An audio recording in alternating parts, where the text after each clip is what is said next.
معاك $1000 ومش عارف تعمل بيهم ايه؟ تعالى وانا هقول لك تعمل بيهم ايه يخلوا مستواك في حتة تانية. زي ما النجاح دايما بيتطلب انك تتعلم مهارات معينة، زي ما هو بيحتاج انك يكون عندك معرفة وعلم بحاجات تانية انت ممكن تكون فاكرها بسيطة، ولكن بساطتها هي اللي بتخلي مستواك في حتة تانية خالص. ومن ضمن الحاجات دي هي الساعات، لان لما بتعدي مكان او بتروح انترفيو او لو حتى كمان رايح مكان بتقفل فيه صفقة تجارية، اكيد انت بتروح تقابل ناس تقيلة وعارفة وعندها لمسة عن الحاجات دي. فمثلا من الحاجات اللي بتكون كأول انطباع او كفيرست امبريشن هو مظهرك الخارجي، صح؟ طريقة مشيك، لبسك، حركاتك، إلخ. من ضمن الحاجات المهمة اللي موجودة في مظهرك الخارجي وهي الساعة. وأنا شايف إن الساعة من أهم الحاجات اللي موجودة في مظهرك الخارجي ببساطة، لأن هي بتعكس عن شخصيتك حاجات كتير. فعلشان كده في الفيديو ده أنا حبيت أساعدك وجبت لك 5 ساعات لكل الأوقات في كل الفئات. أهلا بيك، أنا معتز وبحب الساعات، والنهاردة جبت لك 15 ساعة تقدر تختار منهم ساعة من كل 5 فيهم هتناسب كل مكان وكل فئة وكل مناسبة. تعال نبدأ الفيديو. اعمل كوباية القهوة وروق معايا ويلا نتفرج على الفيديو مع بعض ونستمتع جميعا. تعال نبدأ. اول 5 في الفئه اللي معانا هيكونوا الدريس ووتش، واول واحده في الدريس ووتش هبدا بيها بلا منازع هي السيكو بريساج. سيكو بريساج هي تعتبر من اهم واشهر القطع اللي موجوده في علامه سيكو، والساعات دي بتتميز بالدقه والابتكار وجوده عاليه جدا في التصنيع. اول موديلات سيكو بريساج ظهرت في الستينات، وكانت ساعات بتتميز بتصميمها الكلاسيك، وكمان الموفمنتس بتاعتها كانت بسعر مناسب ودقه عاليه جدا. ومع الوقت سيكو بريساج بقت من القطع المميزه عند هواة الساعات والكوليكتورز كمان، وكل ده بسبب الاداء والتصميم والسعر المناسب. بس خلينا نعرف ايه اللي بيميز سيكو بريساج. اول حاجه ان هي بتستخدم مكن ان هاوس من سيكو، يعني عندك في الفئات الاوليه او في الانتري ليفلز بيستخدموا الموفمنتس اللي هي ال 4R 35 37 و 57، ولو حابب طاقه او باور ريزيرف اطول فبيستخدموا ال 6R 15 او 35. اما بالنسبه للقطع اللي بيكون موجود فيها الكرونوجراف فهم بيستخدموا ال 4R 48. من ضمن الحاجات اللي ميزت سيكو بريساج هي الدايلز بتاعتها. عندهم مثلا حاجه لامعه ومميزه زي الانامل دايل، حاجه فيها لمسه تقليديه زي اليوروشي دايل، يوروشي ياباني مش عارف انطقها ازاي، حاجه بتتعمل على درجه حراره 1300 وبتديك لمسه البروسلين الاريتا بروسلين دايل. رابع حاجه والاشهر ما بينهم اللي هو الكوكتيل تايم دايل، ده خرافي جدا. ليه البريساج تعتبر دريس ووتش؟ اول حاجه بتديك الاحساس الفينتج مع ان شكلها جذاب جدا. تاني حاجه معموله من الستانلس ستيل. تالت حاجه معمول من الازاز الهاردلكس، وده اعلى حاجه في السيكو. الظهر بتاع الساعه شفاف او اوبن هارت علشان تشوف حركه الموفمنتس وهي شغاله. الساعه بتيجي بالجلد او بالبريسلت الستانلس ستيل، وصراحه سعر الساعه دي مفاجاه جدا، من $300 لغايه $1000. ولو هتنوي تشتري اي حاجه من البريساج فانا ارشح لك البريساج الكوكتيل دايم بلا منازع، ساعه تحفه فنيه، ولما بتكون لابسها صدقني في اي مكان هتحس ان انت لابس حاجه لاجيريوس، حاجه فخامه بالنسبه للسعر، وما تحطش الفخامه بالسعر النهائي. الفخامه دي بتكون لمسه جميله. وهكلمك عن ساعات عجبتني برضو من ضمن الكوليكشن اللي هكلمك عليهم دلوقتي، فيها لمسات جميله جدا والاسعار صراحه حلوه جدا بالساعات دي. تعال اقول لك على اشهر الموديلات الموجودين في ساعات السيكو بريساج. اول حاجه الكوكتيل دايم السكاي بلو،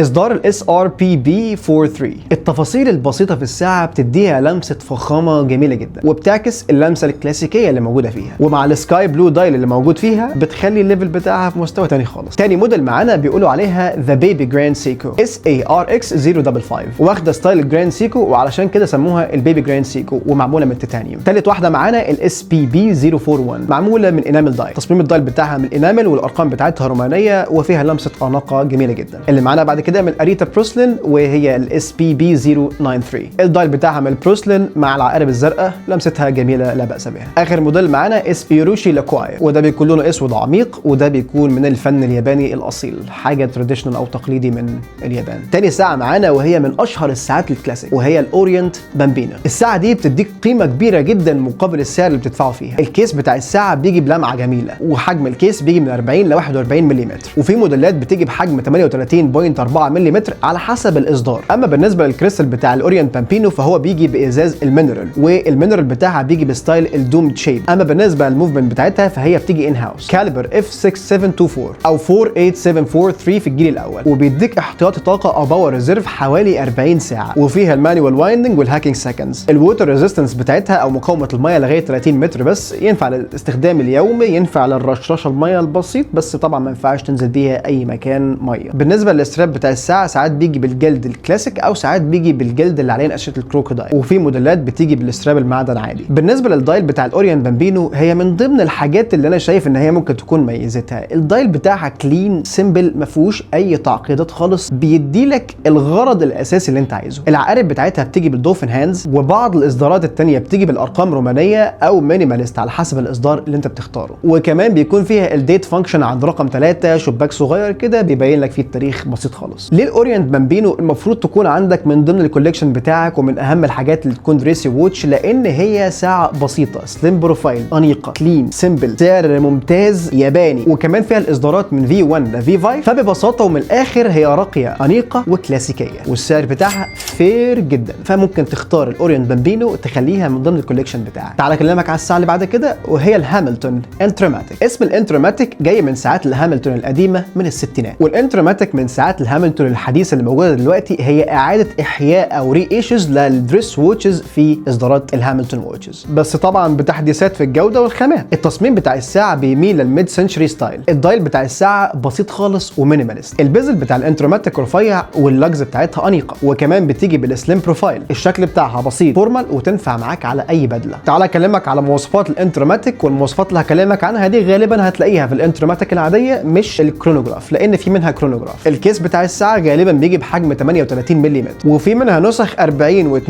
ملم، بتيجي من الستانلس ستيل، وفي اصدارات منها بتكون جولد BVD. الكريستال او ازاز الساعه بتيجي من السفاير. الساعه بتيجي بموفمنت اوتوماتيك ETA 2892 بباور ريزيرف حوالي 42 ساعه، وكمان فيها الديت فانكشن عند رقم 6 تحت الساعه كده، شكله بسيط وجميل وسيمبل خالص. مقاومه للميه لغايه 50 متر، وده كافي للاستخدام اليومي مش لاي حاجه ثانيه. الستراب او البريستل بتاعها بتيجي من الجلد او بيجي من الستانلس على حسب الاصدار. فهي مش مجرد ساعه كلاسيك فقط، ولكن اداء مميز وكمان حاجه سويسري. سعرها $850 تقريبا. ما تيجي بقى اكلمك على براند مايكرو براند شويه كده، ومن البراندات الصراحه اللي انا احترمتها، وبراند حقيقي جميل جدا. والبراند اللي هكلمك عنه هو بالتيك. بالتيك هي مايكرو براند فرنسي تاسس سنه 2017 على ايد واحد اسمه ايتيني مالك. البراند انتشر بسرعه رهيبه لانه قدم معادله نادره جدا، حاجه كلاسيك بتديك الروح الريترو او الفينتج، وفي نفس الوقت حديثه، وكمان السعر بتاعها فير عادل. ساعات البالتيك بما انها اتعملت 2017 ولكن تحسها معموله من الاربعينات او الستينات كده، بس ما تقلقش يعني هي صناعه حديثه وهي 2017 فلسه يعني من اول امبارح. تعال بقى اكلمك على الفيتشرز او ما يميز ساعات بالتيك زيها زي اي دريس ووتش تاني. اول حاجه بتيجي بالسليم كيسز، ثاني حاجه بتيجي بالدوم شيب للكريستال بتاعها، وبيجي من اكريليك او السفاير، وجواها بيكون خطوط كلاسيك موجوده، والدايل بتاعها بيكون مرتب بشكل تخطف العين كده. بتيجي بالسيكتور دايلز وكمان بالستيب كيسز، والبريسلت بتاعها بيجي بالبيدز اوف رايس، يعني الصور لما تيجي تلبسه على ايدك كده تحس ان انت حاطط رز جنب بعض. بالله ما تعمل ديسلايك. بس الحقيقه ان بالتيك ما بتستخدمش موفمنتس ان هاوس. بالتيك بتستخدم موفمنتس من سيجل صيني ST19، وكمان بتستخدم مكن من ميوتا 821A و9039. بالنسبه للسيجل ST19 دي بتستخدمها للكرونوجراف، ومعروف ان السيجل هي صيني. اما بالنسبه للحركات السويسريه فهي بتستخدم سريتا SW200. وطبعا في الاخر ده اللي بيخلي الاعتماديه عاليه والاسعار مناسبه. وخلينا متفقين بعد ما قلنا شويه فيتشرز او مميزات عن بالتيك، فهو سعرها من 300 ل $1000 وفوق $1000 كمان في حاجات، فده بيخلي سعرها ممتاز جدا. وانك تلبس ساعه شكلها يكون بالاشكال المميزه في بالتيك، وهقول لك المودلز او الموديلات الموجوده في بالتيك دلوقتي علشان في حاجات كتير عجبتني فيها. فتعال نكمل. اهم الموديلات اللي لازم تعرفهم في بالتيك، اول حاجه هي بالتيك HMS 002-003. تصميم نظيف، العقارب شيك وجميله جدا، وكمان فيها الديزاين بتاع السيكتور دايلز. بتيجي بحجم 38 ملم، وده بيديك احساس ان هي فينتج ووتش، وكمان بتيجي حركه ميوتا. تاني واحده معانا بكومباكس 002-003، والساعه دي كرونوجراف شغاله بالموفمنت سيجل ST19. البوشرز او الزراير بتاعت الساعه اللي على الجنب رفيعه وسليم ومدياها شكل جميل جدا، واختيارات الستيب كيسز طبعا مميزاها. وبيقولوا على الساعه دي ان هي فوتوجينيك، يعني لما تيجي تصورها او تظهر في صور في الانستجرام او في السوشيال ميديا عموما. تالت حاجه معانا واللي هي الاكواس كافيه. بس خليني قبل ما نشرح الاكواس كافيه، انت طبعا شفت صورتها قدامك، فانا شايف ان هم ممكن يكونوا واخدين الديزاين بتاعها من بلانت بين 50 فاثمز، مش عارف، ولكن انا اول ما عيني شافتها فعلى طول راحت ل 50 فاثمز. مش مشكله، ولكن ده دليل او خير دليل يعني احنا لقينا بديل لل 50 فاثمز بسعر جميل. طبعا عندنا الاكوا اسكافيه كلاسيك بتيجي ب 39 ملم و200 متر ووتر ريزيستنس، وكمان البزل بتاعها معمول من السفاير، بتيجي منها فئه اعلى واللي هي الجي ام تي، وبيستخدموا فيها مكنه من سيديتا السويسري. اخيرا عندنا الاكوا اسكافيه برونز، ودي بتيجي بشكل برونز محطوط عليها لمسه اسمها كده باتينا او زنجار، ده بيكون من الذهب وبيكون معمول علشان يحافظ على التآكل، علشان لونها يكون موجود معاك او متاح لوقت اطول ولونها ما يروحش. سلسله الاكوا اسكافيه ناس كتير بتقول ان هي من انجح الخطوط اللي اتعملت في بالتيك، وبالذات الاصدارات بتاعه الجي ام تي. اخيرا عندنا البالتيك ام ار 01، ودي الواو او البوم، فهي دي الافتخار بتاع البالتيك. ليه؟ لان هو عملوا فيها المايكرو روتور، والمايكرو روتور ده اللي هو شفت انت الروتور اللي بيكون موجود في ظهر الساعه اللي بيكون واكل نص الموفمنتس الموجوده ورا، في بيكون حاجه اسمها مايكرو روتور، ده بيكون صغير كده على قد المكان بتاعه بس عشان يدي الشغل بتاعه، بدل ما يعملوا على نص المكنه ويخفي حلاوه الموفمنت، فهم عملوا المايكرو روتور ده. وعلشان تلاقي المايكرو روتور في فئه سعريه زي ما هو موجود في بالتيك ام ار 01 هتلاقي اسعار عاليه شويتين 3 4 5 6. الكيس باك بتاعها بيجي شفاف وبتيجي بالسليم بروفايل، وكمان الدايل بتاعها معمول بتصميم الجيوشي، وشكلها زي شكل الباتيك فيليب مينيت ريبيتر الارم. ومتخيل ان سعرها اقل من $1000، والكوليكتورز اول ما نزلت اتجننوا عليها. صراحه لو معاك سعرها توكل على الله. مش هكلمك على المميزات لان احنا بقالنا دقيقتين 3 بنتكلم عن مميزات البالتيك، ولكن هذكر شويه عيوب عن البالتيك. اول حاجه بتيجي بالكريستال الاكريليك، وده طبعا بيكون قابل للخدش. ثانيا في كوليكتورز كتير او ناس من محبين الساعات لما يعرف ان الموفمنتس اللي موجوده في الساعه هي سيجل او مكنه صيني ممكن ما يحبسش حاجه زي كده. ثالث حاجه الستوك او المتوفر بالنسبه للبراند اول ما ينزل فبتخلص بسرعه، فمش متاحه في اي وقت بالنسبه لك. اخيرا النقطه الاخيره، هو مش لاتشري براند، هو مايكرو براند، ولكن انا شايف مستقبل بالتيك هيكون مستقبل كويس، ولو هتشتري ساعه دلوقتي فممكن تكون مكسب كويس بالنسبه لك. تعال نعدي على الساعه اللي بعد كده واللي هي يونج هاندز ماكس بيل كوارتز. سلسله ماكس بيل هي سلسله تعاونيه مع يونج هاندز صانع الساعات الالماني، وماكس بيل المصمم الاسطوري لستايل الباو هاوس في المانيا، والنتيجه واحده من انقى ساعات المينيماليزم اللي اتعملت في التاريخ. اول حاجه التصميم جه مستوحى من تصميمات الباو هاوس اللي هو الستايل الالماني، وده اللي كان فكر فيه ماكس بيل. وكمان الخطوط الموجوده في الساعه نفسها مصممه بايد ماكس بيل نفسه، والبيزل بتاع الساعه رفيع وانيق جدا. وبرده اليوانز ماكس بيل كوردز بتيجي بالدومد شيب من الكريستال بتاعها. معظم موديلات ماكس بيل بتيجي بحجم 38 ملم، وبتيجي بالسمك الرفيع ده علشان الحركه الكوارتز الموجوده في الساعه، مريحه جدا لللبس اليومي وتنفع معاك فورمال. اما بالنسبه للدايلز بتاعتها هتلاقي عندك ابيض، فضي، اسود، اختيارات بتاريخ واختيارات من غير تاريخ. اما بالنسبه لازاز الساعه او الكريستال فهو بيجي بالبلكسي جلاس او زي ما بنقول عليه اللي هو الاكريليك. في اصدارات موجود منها السفاير، فلو عايز تعلي السعر شويه وتجيب الاصدار الموجود بازاز السفاير فممكن تعلي شويه وتجيبها عشان ما تكونش سهله الخدش يعني. بالنسبه للموفمنت اللي موجوده جوه الساعه هي شغاله بموفمنت كوردز سويسري عاليه جدا في الدقه. الناس ببساطه بتحبها لان هي خفيفه ورفيعه ودقه ممتازه في الوقت، وكمان ارخص من الاوتوماتيك بكتير. وكتير بيقولوا دي اكتر نسخه عمليه من ساعات ماكس بيل. بتيجي غالبا بسوار الجلد الكلاسيك او ممكن تيجي بالمش، واحيانا بعض الناس بيستخدموا السوار القماش او الناتو. سعر الساعه لو هتستخدم الازاز العادي البلكسي فهي بتيجي من 450 ل $600. اما لو انت عايز تكافئ نفسك وتجيب ازاز سفاير فهتدفع من 700 ل $900. عيوب الساعه ممكن تكون فين؟ ان اول حاجه ان هي هتيجي بالاكريليك لو انت مش تدفع فيها كتير. تاني حاجه مقاومه للميه لغايه 50 متر فقط، فهو استخدام يومي ورشاشه ميه عادي بسيط خالص. تالت حاجه لو انت بتحب التعقيدات فما اعتقدش ان انت تحب حاجه مينيماليست سيمبل خالص بالشكل الكلين ده. الدايل بتاعها ما فيهوش اي حاجه نهائي، هو بس التصميمات والحاجات الاساسيه اللي انت محتاجها. ممكن شويه ويشيلوا عقارب من الساعه. ترشيحات لساعات تانية هقول بس اسامي براندات، مش هذكر ساعات دلوقتي ولكن هذكر اسم البراندات واللي هو ميدو، تيسو، وممكن تايم اكس، وبالذات المارلين جيت.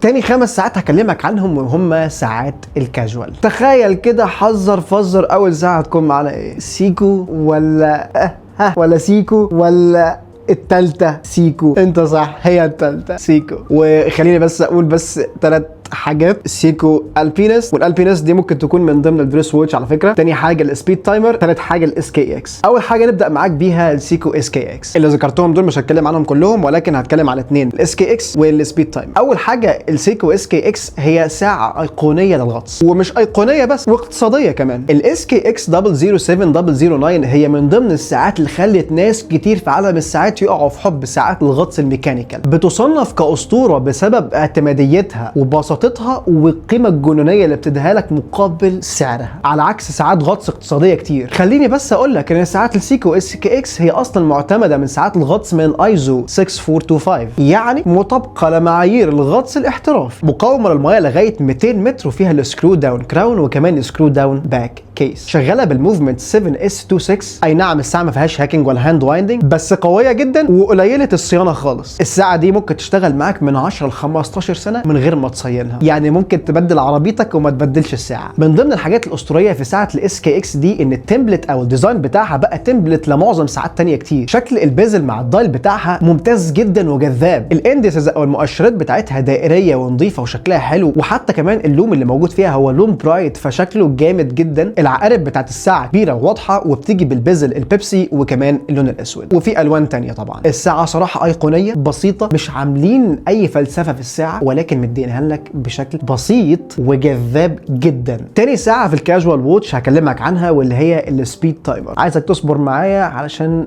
السيكو هنلاقيها في كل مكان صراحه، لان هي مديانا كل اختيارات في كل حته. وما تنساش ان هي مديانا اسعار نقدر نشتري بيها، يعني مش هروح اكلمك على اف بي جورن مثلا، هجيبها لك الاف بي جورن هنتكلم عنها قريب ان شاء الله، بس انا عايزك تشتري صدقني والله. فانا بديك الحاجه اللي احنا نكون اكسسبل ليها، يعني نحاول نعرف نشتريها، تفهمني؟ ولو عندك اي تعليق اي حاجه ممكن انا اتقبل اي حاجه هتقولها لي عشان نطور المحتوى ده ونكبر مجتمعنا في حب الساعات، نعمل حاجه عظمه ان شاء الله عن قريب. طب انا كنت هكلمك على السبيد تايمر وانت نسيتني، فتعال دلوقتي اكلمك على السبيد تايمر. وصراحه الساعه دي انا بحبها جدا. لو جبنا اوميجا سبيد ماستر رولكس ديتونا وجبنا في النص سبيد تايمر، صدقني يعني تقارن بيهم ايه الجمدان ده. تعال اكلمك عن وصفاتها. السبيد تايمر عملت الكيس واللاجز بتاعتها والديزاين بتاعها بشكل مريح علشان لما تيجي تلبسها تكون مناسبه على اي معصم ايد. خليني بس هقول لك على اشهر موديلات من السبيد تايمر: SRQ 037 039 045، وفي برضه عندنا الاس اس سي 813 911 935. حجم الكيس بتاعها بيجي ب 42.5 ملم، وسمك الساعه بيجي ب 15.1 ملم. كبير انا عارف، ولكن علشان الكرونوجراف اللي موجود في الساعه. حجمها من اللاج تو لاج 50 ملم، وعرض اللاج نفسه 20 ملم. رغم ان الارقام بتاعت احجام الساعه اللي انا قلتها لك دي باينه ان هي كبيره، ولكن ان اللاجز بتاعت الساعه بتيجي بشكل مقوس كده او فيها كيرف علشان لما تيجي تلبسها فهي تمسك على معصم ايدك بشكل مريح جدا، فهتناسب معظم الايادي. بتيجي بالموفمنت 8R46، هي حركه كرونوجراف اوتوماتيك جديده من سيكو ان هاوس بالكامل، واتعملت 2021. مواصفاتها بتيجي ب 28800 في بي اتش او 4 هرتز، مع احتياطي طاقه 45 ل 50 ساعه، وفيها الكولوم ويل جوه علشان تخلي حركه الساعه انعم، وكمان جواها الفيرتيكال كلتش علشان تخلي حركه العقرب انعم وما يكونش فيه تاخير. التاريخ موجود عند رقم 6، فيها مانيوال وايندنج وفيها تاكينج سكندز. سبيد تايمر صراحه ساعه خرافيه، والدايل بتاعها بيجي بستايلين، يا اما سان بيرست يا اما ميت مطفي، فبيجي على حسب الاصدار اللي بتختاره. وكمان حلاوه السبيد تايمر اللي مديلها لمسه فخامه ان السب دايلز بتاعها مش موجوده على وش الدايل، هي موجوده في الدايل ولكن غاطسه لتحت كده محفوره حفر، فده مديها لمسه اناقه جميل. اما بالنسبه للبولشنج والبراشنج بتاع الساعه معمول بشكل جميل جدا، الى انه ممكن يكون اقرب من تشطيب الزاراتسو اللي موجود في ساعات الجراند سيكو، وده اعلى تشطيب موجود عند سيكو. سيكو حقيقي شدت حيلها في تشطيب الساعات في الفئه السعريه دي. الازاز او الكريستال معمول من السفاير، وكمان في الاي ار الانتي ريفلكتيف كوتنج موجود عليه، مقاومه للميه لغايه 100 متر، وكمان فيها السكرو داون كيس باك. وفي بعض الاصدارات الكيس باك بتاعها بيكون اوبن هارت علشان تكون جمال حركه الموفمنت اللي موجود فيها. البريسلت بتاعها بيجي من الستانلس ستيل، وبيكون فيها اللوك كلاس. من حلاوه السبيد تايمر لو انت جيت كده شلت البريسلت الستانلس ستيل وحطيت عليها جلد او حتى قماش او اي ستراب تاني، هتديك ستايلات مختلفه جدا. اصلا السيكو سبيد تايمر هي مستوحاه من السيكو 5 سبورت سبيد تايمر سنه 1969، ودي كانت واحده من اول ساعات الكرونوجراف الاوتوماتيك في العالم. فهو رجع لك ملامح التصميم في السيكو 5 سبورت سبيد تايمر، عملها لك في السيكو سبيد تايمر الموجوده حاليا. السعر بتاع الساعه على حسب الموديل، ولكن هتبدا معاك من $750 لغايه فوق ال $1500 $500.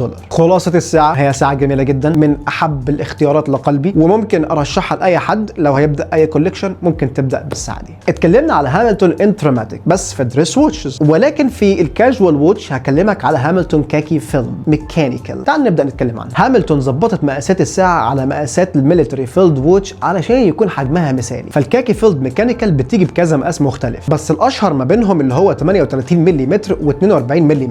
ال 38 ملم بتيجي بسمك 9.5 ملم، ومن اللج تو لج 47 ملم. الساعة خفيفة جدا، سليم بروفايل، وتنفع جدا للاستخدام اليومي، وشكلها كاجوال جامد. تقريبا كده بتمشي على اي معصم ايد ايا كان صغير او كبير. بتيجي بموفمنت اتش 50، والاحتياطي الطاقة بتاعها ممكن يمتد لغاية 80 ساعة، ودي نسخة معدلة من ETA 28012. بس هاملتون اخدتها وظبطت الاداء بتاعها وحطت فيها شوية حاجات زيادة. تيجي ب 21600 VBH، فيها الهاكينج سكندز، وكمان الساعة سهلة للصيانة. اما بالنسبة ان الاحتياطي الطاقة بتاعها 80 ساعة فده مكسب كبير جدا بالنسبة للفئة السعرية ده. بالنسبة لتصميم الدايل بتاع الكاكي فيلد ميكانيكال، هو تصميم فيلد عسكري، فالدايل بتاعها سيمبل خالص، ومديك اللي هي لمحة اول ما تبص على الساعة كده، فانا شايف حاجة هارش كده، حاجة خشنة، فده مديك تصميم شعور ان هو حاجة عسكرية. عشان كده انا حاططها لك في الكاتالوج بتاع الكاجوال. الدايل بتاعها مطفي، ما فيهوش اي انعكاسات نهائي، وده اللي حبب ناس كتير في الساعة دي، انه واضح من جوه الدايل موجود فيها المقياسين اللي هو ال 12 ساعة، وموجود فيها ال 24 ساعة. ارقام عربية واضحة، واللون بتاعها باللون الكريمي، فبيديك احساس برضه فينتج، ومش احساس فينتج بس، ولكن احساس الورلد وور 2، الحرب العالمية الثانية. هتلر. الكريستال او الازاز بتاعها بيجي من سفاير. الووتر ريزيستنس او مقاومه للميه لغايه 50 متر، وده طبيعي انها تكون مقاومه لغايه 50 متر، لان هي حاجه فيلد ووتش مش حاجه للدايف ووتش، ففيلد فارض بقى وسلاح وكول اوف ديوتي. بالنسبه للاستراب بتاع الساعه بتيجي بالاستراب الناتو، علشان كده هي بتناسب اي معصم ايد كبير ولا صغير. اللجز بتاعها العرض بتاعها 20 ملم. اما بالنسبه للاستراب الناتو من هاملتون فهو الجوده او الكواليتي بتاعته عاليه جدا. سعر الساعه من 400 لغايه $600. تعال اكلمك على ساعه ترند، ساعه جميله، ساعه تحسها لاتشري ولكن هي في الانتري ليفل ووتش. ساعه تحس ان انت ممكن تلبسها كاجوال، تلبسها دريس، تلبسها في اي مكان افري داي افري وير. الساعه اللي هكلمك عنها دي انا يمكن كلمتك عنها قبل كده، ولكن هكلمك عنها تاني في الفيديو ده، واللي هي التيسو PRX. كتير هيكون معايا الساعه اللي انا بتكلم عنها دي. ساعه الPRX هي ساعه حبت لان هي ظبطت الستايل بتاع السبعينات، وكمان بتيجي بالانتجريتد بريسلت بتاعها، وفوق كل ده مريحه جدا في اللبس. الساعه بتيجي بمقاسين 35 ملم وكمان 40 ملم. الساعه بيجي منها اصدارين، اصدار الكوارتز العادي وكمان الاصدار الباور ماتيك 80. اول حاجه الكوارتز، والكوارتز ده انت لو عايز حاجه دقيقه سعر رخيص نفس الستايل بتاع الPRX اللي انت عايزه، فانت اختار الكوارتز من غير اي نقاش. تاني حاجه انت لو عايز ان هي تكون اوتوماتيك فانت هتختار الباور ماتيك 80، نفس كل حاجه، ولكن الباور ماتيك 80 فيها 23 جوهره وبتيجي ب 21600 VBH. والكيس باك بتاع الساعه بيجي من سفاير، بيكون اوبن هارت شفاف. دي النسخه الاعلى من الPRX، ومعظم الكوليكتورز بيحبوا النسخه دي اكتر. بالنسبه للدايل اللي موجود في نسخه الكوارتز هو بسيط وما فيهوش اي تعقيدات خالص، وبيجي بالسان بيرست عادي. اما بالنسبه للدايل اللي بيكون موجود في النسخه الاعلى واللي هي الباور ماتيك 80 فهو بيكون موجود في الديزاين بتاع الوافل او بيقولوا عليه التباسري، فده بيديك احساس الفينتج اكتر، وبيكون مدي فخامه اكتر للساعه. عشان كده ممكن الكوليكتورز بيكونوا بيحبوا القطعه دي اكتر. الاندسز او المؤشرات اللي بتكون موجوده في الساعه بتكون ابلايد مش برينتد، وكمان الفينيشنج بتاع الهاندز او العقارب اللي موجود في الساعه ممتازه. وبالنسبه للبراشنج والبولشنج اللي موجودين على الساعه، انا شايف ان البراشنج بتاع الPRX ممتاز جدا، وكمان الفينيشنج بتاع الساعه لذيذ، وان هي تيجي بالانتجريتد بريسلت، فلما تيجي تلبس الساعه تحس ان هي مسكت على ايدك كده. فاكر المسطره اللي كنا بنلعب بيها زمان في المدرسه، نعمل كده تقفل على ايدك، تحس ان الساعه عملت نفس النظام كده. وكمان الكلاسب بتاعتها باتر فلاي، وفوق كل ده البريسلت بيجي بالتابر. تابر دي يعني ايه؟ بيجي رفيع من تحت، بيطلع يعرض يعرض يعرض معاك لغايه لما يمسك في اللجز بتاعت الساعه. وفي موديلات احدث من الPRX بيكون فيها كويك ريليس بالنسبه للبريسلت بتاعتها، عشان لو عايز تغير معاك جلد ومعاك بريسلت ستيل، فانت بتشيل الستيل تحط الجلد، تشيل الجلد تحط الستيل براحتك، فانت بتغير الستايل زي ما انت عايز. الكريستال او الازاز بتاعها بيجي من سفاير، وبتيجي ب 100 متر ووتر ريزيستنت، فصراحه ممتازه جدا. الPRX مبنيه على تصميمات تيسو من 1978 باسلوب جيرالد جينتا، وطبعا جيرالد جينتا ده محتاج له حلقه استفيض بيها عن هذا الرجل في الواتش ميكينج فاين ارت. السعر بالنسبه للPRX الكوارتز بتبدا من 300 ل $400، اما بالنسبه للباور ماتيك 80 فبتبدا من 650 لغايه $750. الساعه اللي معانا بعد كده واللي هي السيتيزن سيوسا، او فورزا. من الساعات الصراحه اللي انا اتحيرت احطها ضمن القائمه ولا ما احطهاش، ولكن التصميم بتاعها عجبني، الكيس والبريسلت. يعني مجملا كده لما بصيت على الساعه في فئاتها السعريه وبما ان هي سيتيزن، فلقيت ان انا لازم احطها ضمن الاختيارات. الكيس بتاعتها بتيجي ب 40 ملم والثيكنس بتاعها 11.7 ملم. البريسلت بتاعها بيجي انتجريتد، وكمان تحسها على ايدك ان هي اصغر من الارقام اللي موجوده عندها، مع احتياطي طاقه 60 ساعه وفيها المانيوال وايندنج والهاكينج سكند. الدايل بتاعها بيجي بالسان بيرست او بنقشه التكستشر. الاندسز او المؤشرات بتكون ابلايد من ضمن الساعه، وكمان موجود التاريخ او الديت فانكشن عند رقم 3. الكريستال او الازاز بتاعها بيجي بالسفاير وبتكون مقاومه للميه لغايه 50 متر، مناسب للاستخدام اليومي. حبيت احط الساعه دي من ضمن الكاتالوج بتاع الكاجوال ووتش لان هي باين ان هي كاجوال اكتر. في منها التيتانيوم، والتيتانيوم بتكون اخف وباين انه افخم اكتر، فهي ساعه ميكانيكال بالنسبه للاستخدام اليومي، وتكون كاجوال وتكون شكل جديد على اللي حواليك او عليك. فهي من ضمن الساعات الحلوه اللي ممكن تبقى اختيار مش وحش يعني. خليني بس قبل ما اكلمك على اخر 5 ساعات واللي هم السبورت، اكلمك على ساعه ممكن احطها من ضمن ساعات الكاجوال، وهي الكاسيو اف 91 دبليو. بالظبط، هي السودا دي البلاستيك اللي هي معموله من الريزن. هي كاجوال تنزل بيها البحر، تروح بيها السماء، تروح بيها الصحراء. هي ساعه كاجوال، ولكن من احلى الساعات اللي ممكن واللي لازم تكون عندك من ضمن الكوليكشن بتاعك. بس انت لو حابب ممكن تكون معاك، تسعفك في اي وقت، موجوده، شكلها جميل، التراث القديم من الماضي، اجدادنا كانوا بيلبسوها. اخر 5 ساعات هنتكلم عنهم واللي هم 5 ساعات هتكون سبورت ووتش. اول ساعه هبدا معاك بيها واللي هي التايم اكس نافي اكس ال. اولا هي ساعه فيلد مستوحمه للطابع العسكري من تايم اكس، بتجمع ما بين تصميم متين وستايل كاجوال وعملي. الكيس بتاع الساعه بيجي بحجم 43 ملم والسمك بتاعها بيجي ب 12 ملم. الساعه بتيجي بحركه كوارتز. الارقام اللي موجوده في الساعه عليها لوم علشان الاضاءه والقراءه بالليل. الكيس بتاعها معمول من الستانلس ستيل، والبراشنج بتاعها معمول بالستايل المطفي او الميت. بتيجي بالستراب الناتو او الكانفاس، والكريستال او الازاز بتاعها بيكون مينرال ومقاومه للميه لغايه 50 متر. سعرها اقتصادي جدا، تقريبا $150. تاني واحده معانا في السبورت ووتش واللي هي السيكو 5 اس ار بي دي 5 اي. هي سيكو 5 سبورت حديثه اوتوماتيك بتصميم الدايف ستايل، معروفه بالاعتماديه والشكل الكلاسيك والسعر المناسب. بتيجي بكيس حجم 42.5 ملم والسمك بتاعها بيكون 13 ملم.